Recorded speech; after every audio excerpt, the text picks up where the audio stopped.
wenzetu wanapopata ajali, madaktari lazima wafanye uchunguzi. Uchunguzi huu ndio utakaotupa taarifa ya mwelekeo wa kifo chao. Hawa watu walikuwa wanakwenda kutafuta riziki kama tulivyoelezwa, lakini kwa bahati mbaya Mwenyezi Mungu alifanya rehema zake leo asubuhi, na wao wakiendelea na shughuli zao za kujipatia kipato, ikiwa ndio shughuli kuu ya uchumi, waliangukiwa na jiwe wakiwa wako katika eneo la tukio. Taarifa za madaktari wametueleza kwa kifo chao kimetokana na kukosa hewa baada ya mawe haya kuanguka. Nichukue nafasi hii kuwapa wale wote ambao wamehusika na msiba huu pole, na tujue kwamba haya ndio makadari ya Mwenyezi Mungu.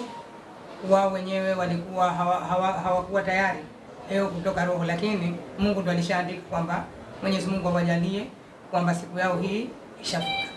Kwa hiyo nichukue nafasi hii kuwapa pole wafiwa wote, lakini niseme kwamba tuko nanyi katika kipindi hichi kigumu, na serikali inaendelea kufuatilia ili kuona kwamba suala lile la uchimbaji wa kokoto au uchimbaji wa mawe pale, kuona tuna suala zima la mbadala wa kuweza kufanya shughuli nyingine. Kwa upande mwingine, mkuu wa wilaya, niseme tu binafsi na wewe kamati ya usalama ya wilaya tunawakabidhi rasmi maiti wao ili kuendelea na utaratibu wa mazishi.